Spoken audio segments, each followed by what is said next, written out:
with the opportunity to bring the Torah to the house of Israel, to the northern kingdom, and reunite them.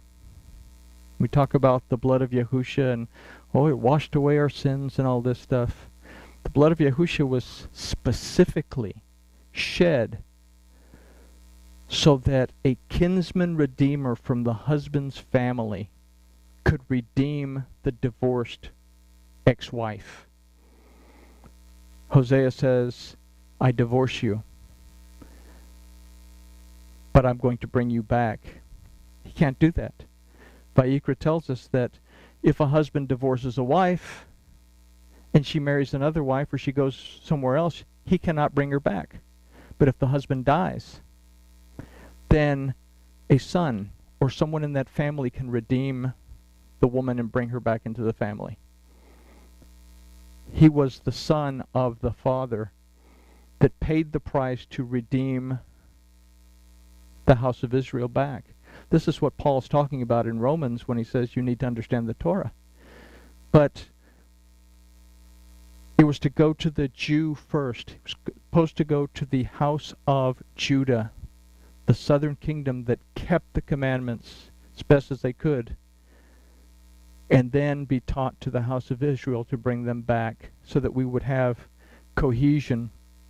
But anyway, they destroyed, they killed off the prophets, they killed off any messenger that would come to tell them, hey, you're going astray. You're writing takanot, you're writing rabbinical decrees that go contrary to the Torah, you need to knock it off. To the house of Israel, they're telling them, you need to go to Jerusalem to worship. Stop worshiping on Gerizim and stop going to Dan and Bethel and bowing down to golden calves. You need to go back and worship the Father the way the Father intended you to worship, Torah observant worship. This is when he runs into the Samaritan woman and he tells her very clearly, you worship what you don't understand. Because your redemption, your deliverance, and your restoration is dependent on the Yehudim. But it went to the Gentiles. And by the time Yochanan had finished writing his Bezorah, by the time the Gospel of John was written, even up to the time that Luke was written, the Greco-Roman mindset had already kicked in. By the time Constantine took over about the 4th century, the time the Council of Nicaea in 324, we have Greco-Roman thought fully entrenched. You have a Virgin Mary, you have Jesus as God, you have the goddess that you need, you have the son that came from a god that you need in order to entice the Roman populace to enter into Christianity. So it was supposed to have gone to the Jew first because the Jew is the one that could have explained it. Like I say, if the Jews were actually to look, or if they were to receive what Yahusha taught, because they're not going to look at the New Testament these days, because it's been taught from that Greco-Roman point of view, and they see the whole Godhead principle as a three-headed monster, a three-headed deity. But anyway, that's something else. If Yahusha would have come today, he would have been killed.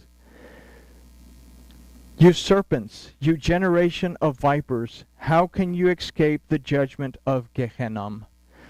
And this is a really interesting phrase. King Jimmy is going to say, you can't escape the damnation of hell. You can't escape the judgment of Gehenna. Gehenna is the valley of Hinnom outside of the gates of Jerusalem. Jerusalem means the teaching of the covenant.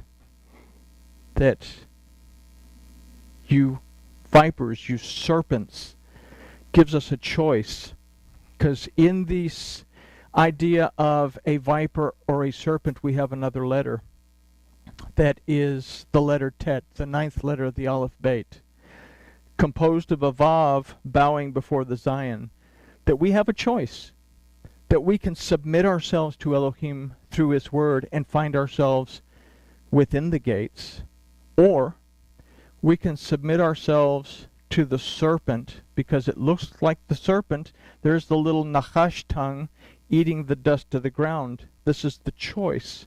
The serpent was lifted up in the desert on a pole, and those that got bitten by the vipers could either look up and receive restoration or not. Yahushua was lifted up at the Tav. We can either accept the redemption, deliverance, and restoration of Yahuwah Elohim and find ourselves within the garden or not.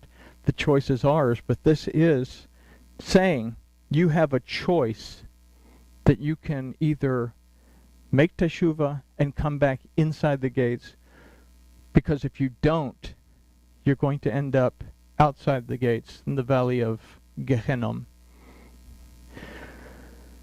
So, where were we? 34. This is why, behold, I send you the prophets and the wise men and the scribes, and some of them you kill and crucify, and some of them you shall scourge in your synagogues, and persecute them from city to city. This is out of Matthew. By the time Matthew had been written, Paul had already done his thing, and this is exactly what was happening. He had gotten the letters. He was dragging people out of synagogues. They were scourging them. They were beating them. They were killing them. That upon you may come all the righteous blood shed upon the earth, from the blood of the righteous Abel unto the blood of Zacharias the son of Barachias, whom you slew between the temple and the altar. Verily I say unto you, all these things shall come upon this generation, and all these things did come upon that generation. They're just still prevalent to us today. O Jerusalem, Jerusalem, you that kill the prophets and stone them which are sent unto you, how often would I have gathered your children together, even as a hen gathers her chick under her wings, and you would not? Behold, your house is left to you desolate. For I say unto you, you shall not see me from this point on until you shall say the same thing that Joel said, the same thing that Peter said, the same thing that Paul said. Blessed is he that comes in the name of Yahuwah. Those who call on the name of Yahuwah will receive the redemption, deliverance, and restoration of Elohim. You know, we about 4 years ago, I did a lecture on the physiology of the crucifixion. Not necessarily the crucifixion of Yahushua. It was just a little bit added stuff because you had the crown of thorns. But the physiology of the crucifixion. And when we think about things like, is it inconvenient that we wait for the Abib to be in the field before we look for the new moon so that we can find the new moon day and then count 14 days to Passover? Is it inconvenient to do that? Or is it as inconvenient to do that as it was to be scourged with leather thongs that they would dip in goat's blood and then dip in shredded pottery and sand to rip off the skin of the person's back, to rip off the flesh, so that basically they would start bleeding out before they ever got to the cross, let's say. Then to have to carry a 175-pound, 200-pound patibulum, which is the crossbeam, and having to carry that for 3/4 of a mile. It's not necessarily down the Via Dolorosa. There's actually a different route, but we have to have somewhere where Jesus walked, right? So it's good for tourists.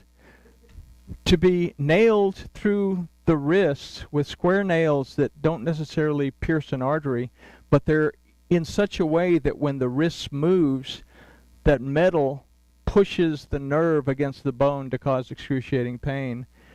And to be put up in such a way that you're hanging down so that you can breathe in, but you can't breathe out. The only way to breathe out is to push up with legs that are already cramped. So which is more inconvenient? To say, I'm sorry, but I'm not going to celebrate a particular holiday with you because it goes contrary to the word of Elohim, or what Yahushua accomplished at the Tav.